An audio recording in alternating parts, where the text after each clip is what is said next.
प्रिय विद्यार्थियों, वंदे मातरम। आज 20 दिसंबर 2025 है और बीती रात राजस्थान राज्य कर्मचारी चयन बोर्ड ने विलेज डेवलपमेंट ऑफिसर का अपना परीक्षा परिणाम जारी कर दिया है। अब मेरे पास बैठी हुई हैं बिटिया माया सिद्ध और इन्होंने पूरे प्रदेश भर में वीडियो परीक्षा में 98th रैंक अर्जित की है। तो माया, आपको बहुत बहुत बधाई। धन्यवाद सर।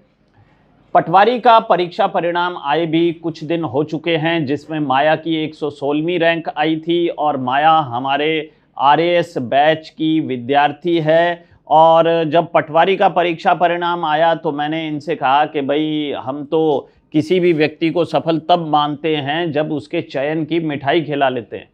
तो इन्होंने कहा कि सर, मैं मिठाई तब खिलाऊंगी जब वीडियो का भी परीक्षा परिणाम आ जाएगा। और वीडियो का परीक्षा परिणाम आ गया। इन्होंने माँ सरस्वती की कृपा से सफलता अर्जित की। अब ये मिठाई लेकर भी आ गई। और आश्रम की एक परंपरा है, एक रवायत है कि जो भी विद्यार्थी चयनित होता है वो आश्रम को एक रिम भी गिफ्ट में देता है। अच्छा माया, एक रिम गिफ्ट में देता है, लेकिन आप 2 रिम लेकर आई हैं, इसकी क्या वजह है? सर, एक पटवारी के लिए और एक वीडियो के लिए। बहुत बढ़िया, बहुत ही बढ़िया। अच्छा माया, मैं ये जानना चाहता हूँ कि आपके पिताजी का, माताजी का क्या नाम है और आपका गांव कौन सा है? सर, मेरे पिताजी का नाम श्री सीतनाथ है और मेरी माताजी का नाम श्रीमती कम्मा देवी है और मेरे गांव का नाम लिखमा देसर है, जो कि श्री डूंगरगढ़ तहसील में और जिला बीकानेर में आता है। बहुत बढ़िया। आपने 10वीं किस विद्यालय से की? सर, मैंने 10वीं कक्षा श्री हंसोजी आदर्श विद्या मंदिर लिखमा देसर से की है। और 12वीं? 12वीं सर मैंने प्रिंस स्कूल सीकर से की है।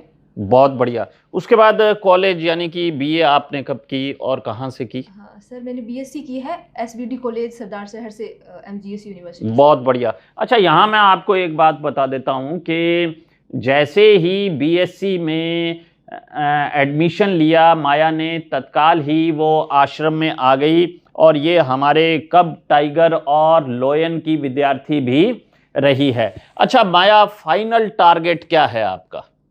सर, आईएएस है final target. Final target IAS है, लेकिन आप पेपर तो दे रही हैं पटवारी और वीडियो के। सर, एक ये जो पड़ाव है इनको पार करना जरूरी होता है। इनके लिए इनके साथ में तैयारी साथ में कर सकती हूँ और एक आर्थिक रूप से सशक्त भी हो सकती हूँ और मानसिक रूप से मैं एकदम अच्छी तरीके से तैयारी कर सकती हूँ बिना तनाव के। बिल्कुल बिल्कुल बिल्कुल। मैं हमारे विद्यार्थियों को बता देना चाहता हूँ कि माया जो है एक ब्रिलियंट स्टूडेंट है, ठीक है।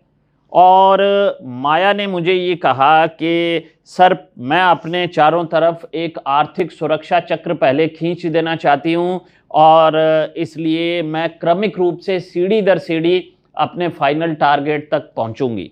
पटवारी ये बन गई, वीडियो बन गई, और अब माया तैयारी हमारी किस बैच में चल रही है फिलहाल? सर, आरएएस बैच में। अभी आरएएस बैच में चल रही है और उस गोल को अचीव करने के बाद आप आईएएस पर फोकस करेंगी। बहुत ही बढ़िया। अभी आपका पटवारी और ग्राम सेवक दोनों में चयन हो गया, तो अब ज्वाइन किसको करेंगी आप? सर, मैं वीडियो को ज्वाइन करूंगी। वीडियो को प्रथम प्राथमिकता क्यों दे रही हैं आप? सर, जहाँ पटवारी में कुछ शर्तें लागू होती है भर्ती के बाद, जैसे कि बॉन्ड भरना। हाँ, जो भर्ती छोड़ते हैं 2 साल के अंदर, हाँ, तो उससे संबंधित, और इसके अलावा साथ में मुझे तैयारी आगे जारी रखनी है। इसके लिए कुछ कॉम्प्लिकेशंस ना हो, इसके लिए। आपको लगता है कि वीडियो में अपेक्षाकृत कम काम है? काम के साथ मैं मैनेज कर सकती हूँ और साथ में वो भी है कि छोड़ना पड़े, क्योंकि मुझे आरएस देनी है। अगर हो जाता है तो उसमें बिल्कुल बिल्कुल बिल्कुल, मैं आपकी बात समझ गया कि आप ऊपर करतार नीचे पटवार वाली कहावत को चरितार्थ ना करते हुए वीडियो का चयन कर रही हैं, क्योंकि आपको लगता है कि तैयारी की जा सके और जो पिछली बार पटवारी में बॉन्ड भरवाए गए थे वैसा कोई बॉन्ड आपको ना भरना पड़े। मैं अपने विद्यार्थियों को बता दूं कि माया जो हैं एक कवित्री भी हैं और अभी ये एक कविता भी लिख कर लाई हैं और आश्रम पर है। तो मुझे लगता है कि पूरी तो नहीं, लेकिन कुछ चंद पंक्तियां इसकी मैं आपको सुना देता हूं, जिसका शीर्षक है भाटिया आश्रम।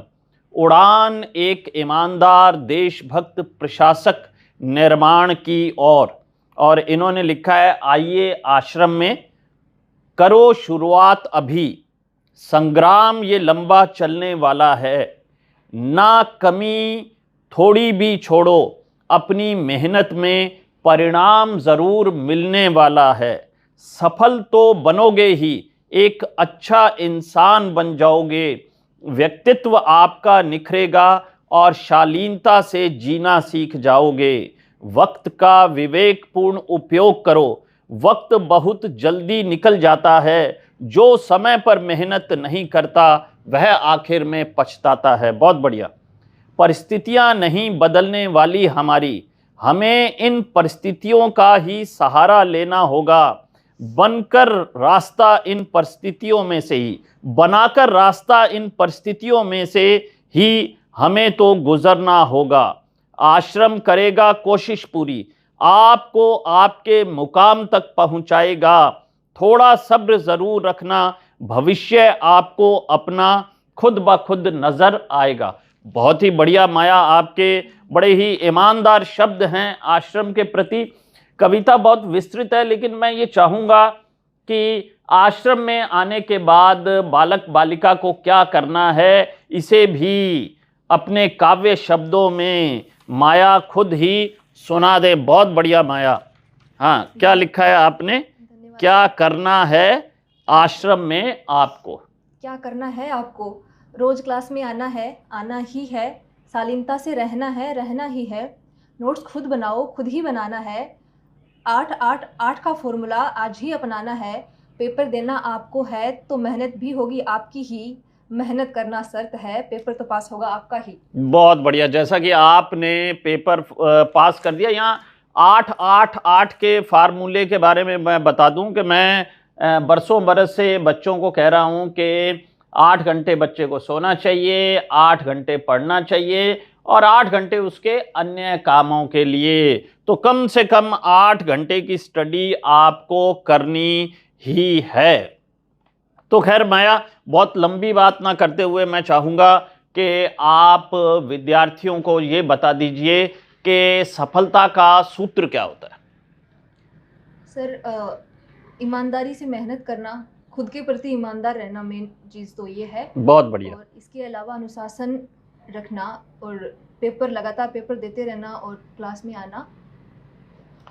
माया, बहुत अच्छी बातें आपने बताई, लेकिन एक बात मैं आपसे पूछना भूल गया कि अब आपके गांव में और आपके परिवार में आपके इन चयनों के बाद क्या माहौल है? सर, सभी खुश है, माता पिता भी बहुत खुश है। और गांव वाले क्या कह रहे हैं? गांव वाले भी बहुत खुश है। बिल्कुल, मेरा ये मानना है कि जब एक बेटी सफल होती है तो अनेक बेटियों को आगे बढ़ने की प्रेरणा मिलती है। तो माया, ढेर सारी शुभकामनाएं, बधाइयाँ, आशीर्वाद। जय हिंद, जय भारत, जय राजस्थान।